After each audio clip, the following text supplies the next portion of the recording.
The following has been paid for by the Penn's World Order.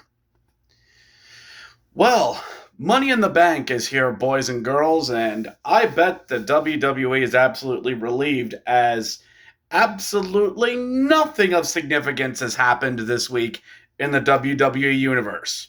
Nope, nothing controversial whatsoever.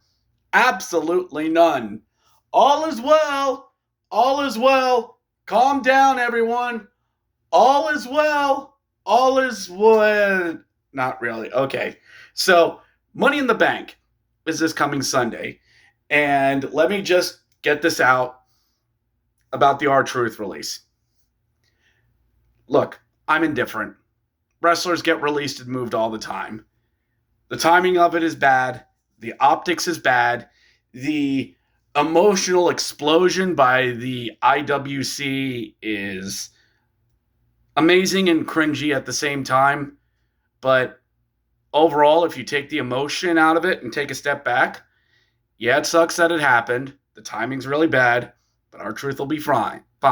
He's creating and producing music. Just give him a follow. The sun will still rise. Life will go on. All right, kids, we good? All right, so let's move on. Money in the Bank is this Saturday?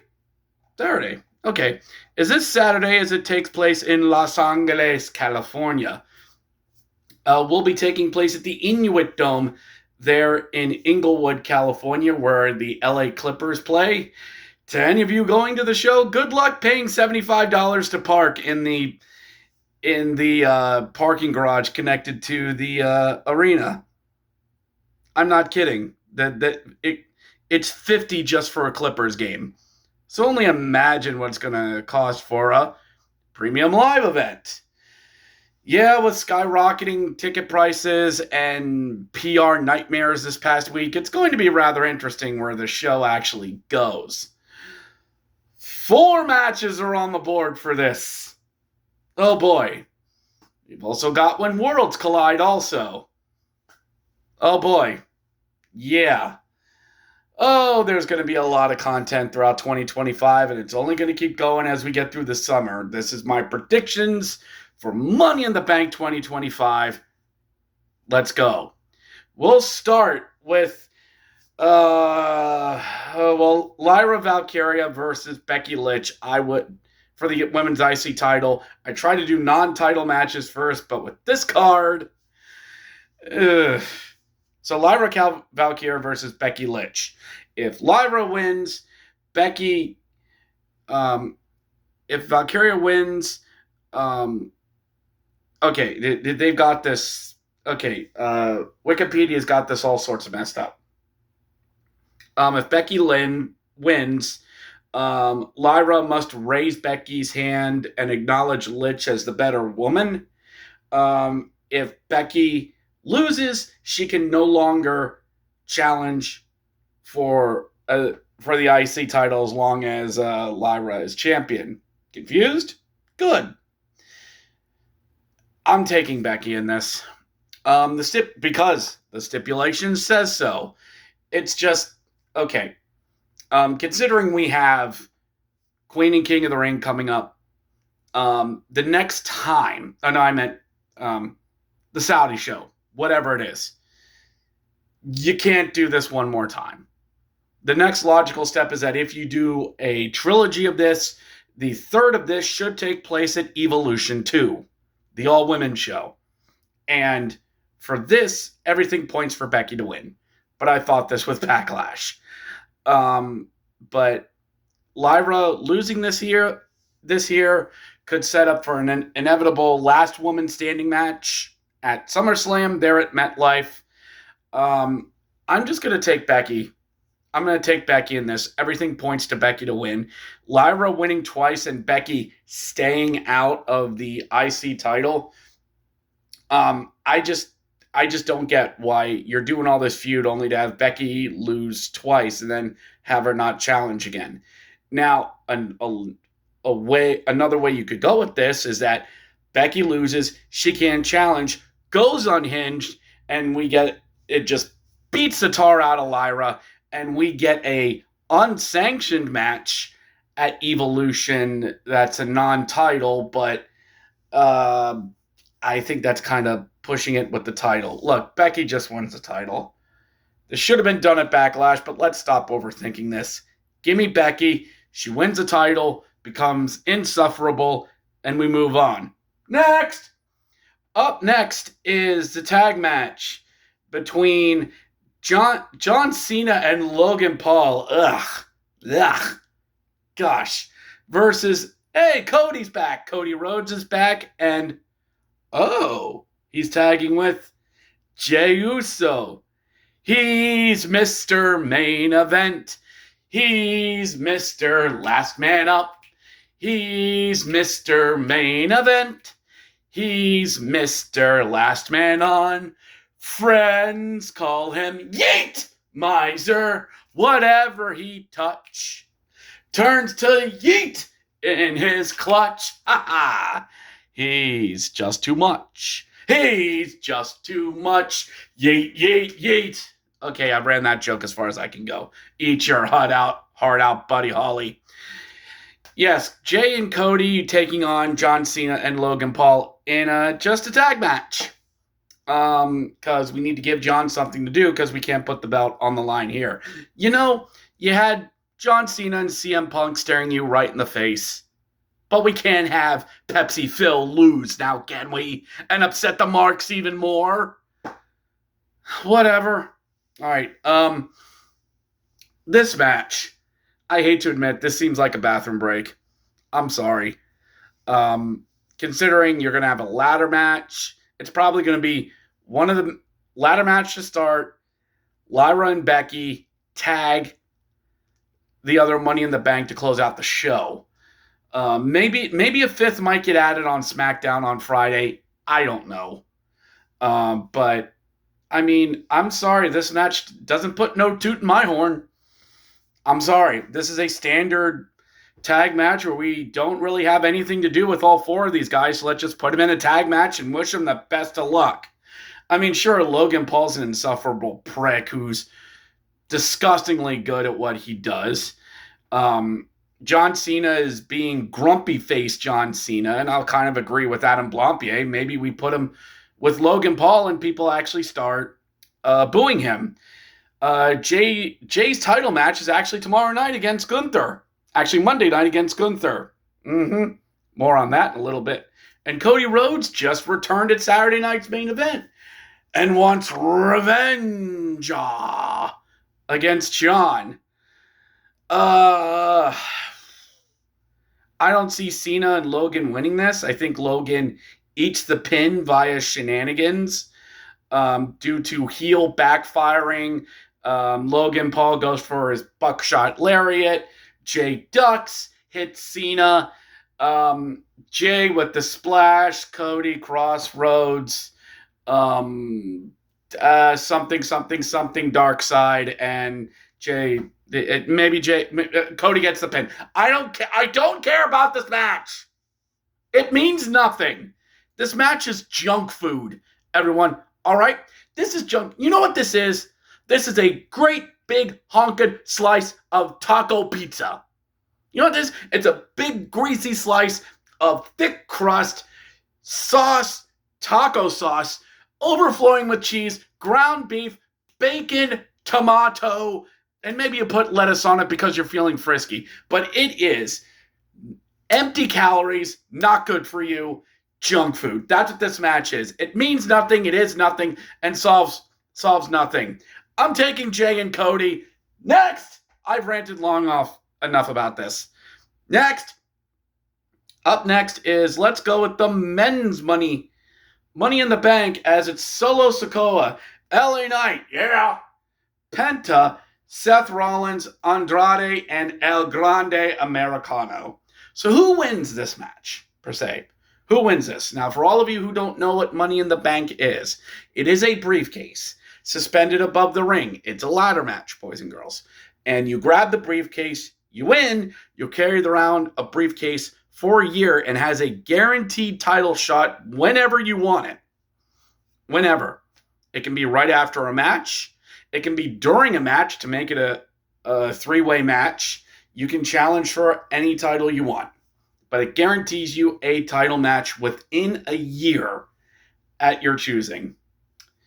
Previous champions have been Rob Van Dam, Edge, CM Punk, Dolph Ziggler, and Drew McIntyre, and Big E, and others' names escape me at the moment. So that's what Money in the Bank is. So out of these 6 men, all right, let's weed out who's not winning this. Andrade, you're out. Solo Sikoa, you're out. Penta, you're out. Andrade, yeah, that's cute. Solo, no. If you would have done this with Solo, you would have done it a year ago. Penta, not quite there. Penta will get his chance someday, but not quite yet. All right, LA Knight. God, I'd love for LA Knight to win this. But I'll agree with a lot of other YouTubers. It's 2 years too late for LA Knight. 2 years ago, this man was money and hot. Now he's just, he's there. I'd love to see LA Knight have it. The briefcase would be great for him. But you really think they'd let him beat John Cena in his last year? You really think he's going to go to Monday Night Raw and beat Jey Uso? You think it's going to be him? No, I'm sorry. They missed their chance with him. So that leaves 2 options. You have the logical option. Seth Rollins, who wins Money in the Bank, then cashes in against whoever wins Jay versus Gunther. We all kind of know we all know where this is going. To quote Gumball, I know where this is going, so let's just skip to the end. Beep. Seth wins, challenges the winner of Jay and Gunther, probably Jay, stomps Jay because he's tired and wins the belt. 1, 2, 3, that's it. Seth Rollins is your new champion, and you can do Outcomes Roman like Batman and Joker. They are destined to do this forever. Or you pull the trigger on finally Seth Rollins and CM Punk over a world title at SummerSlam at MetLife. Or you do that. That's what makes the most logical sense. Seth Rollins to win it. Or he holds on to it for a while and then cashes in and sometime. I don't know. So, but then there's one other. And I'm going to throw out my Jason Alexander, George Costanza. You want to get nuts? Come on. Let's get nuts. El Grande Americano wins. And he gets it. And we just go cuckoo bananas with this gimmick. And when he has this walking around with the briefcase, he starts talking like that one uncle who's at a Taco Bell and adds L and per favor at the end of everything. So he'd walk around going, I am El Money in the Bank. Oh, por favor. Something. I'm going to hell with saying this, but El Grande you just go off the rails with this. You paint it in red, white, and blue. He walks around with it.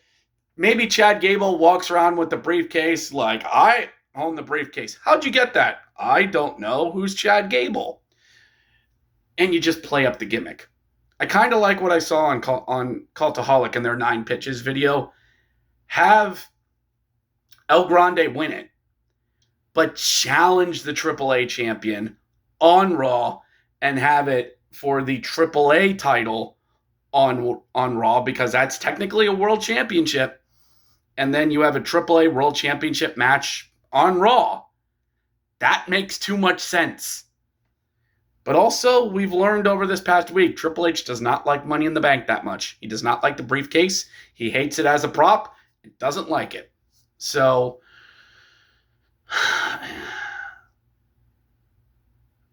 I want to say Seth. Storyline reasons it makes sense, and everything points to him winning it. I'd love to see LA Knight win this. But El Grande, to make a laugh and a joke out of the title, this seems like something that's happening. WWE's not been on a great run since WrestleMania. They've been making meh booking decisions, and releases that have riled up the IWC. So why not put the briefcase on El Grande as one great big screw you to everyone? I know that's Vince type booking, but man, that makes sense. I'm taking Seth Rollins in this, but I'm probably going to be wrong, as I've been known to be. Next! And up next, this should be the main event, but I don't know if it will be. It is the women's Money in the Bank ladder match, as you have Alexa Bliss, Roxanne Perez, Rhea Ripley, Julia, Naomi, and Stephanie Valkyr all competing in this, and that's a lovely buffet to put in the ring. That is a healthy bumper crop of women to put in there. Now, when I meant buffet, I mean that's a very nice selection. That's kind of like they're all very lovely ladies. I'm digging myself in a hole. I need to stop. So there are very talented women in this. There is a case for everybody to win it. There really is. Alexa Bliss, she wins it. Everybody loves Alexa Bliss, especially in her goth phase. Everybody loves it. She can carry around the briefcase. It can be black. She can play. You can have Painted Black by the Rolling Stones play in the background, and she carries her the black briefcase with her. Lily can be in the briefcase as a decoy and speak to her. And eventually she's the one who beats Tiffy. The promos between those two would be great. Roxanne Perez as that wild card factor in Judgment Day very well could be it. I would not mind Roxanne Perez winning it. I saw her at Stand and Deliver last year in Philly. She is great. She's good, and that's a great stepping stone for her. Rhea Ripley, she's never won it, I don't think. I don't think she's ever won Money in the Bank. I don't think. But I also agree with Adam Blampier, like I saw earlier. You're telling me they wouldn't create a Mommy in the Bank briefcase? A Mammy in the Bank briefcase and t-shirt? The marketing is there. I wish I came up with that. I didn't. Julia, insanely talented. She wins that, and you're going to give me her and Io Sky eventually? I'd have her say when she challenges her, have her at SummerSlam, give those two 25 minutes, and just go at it.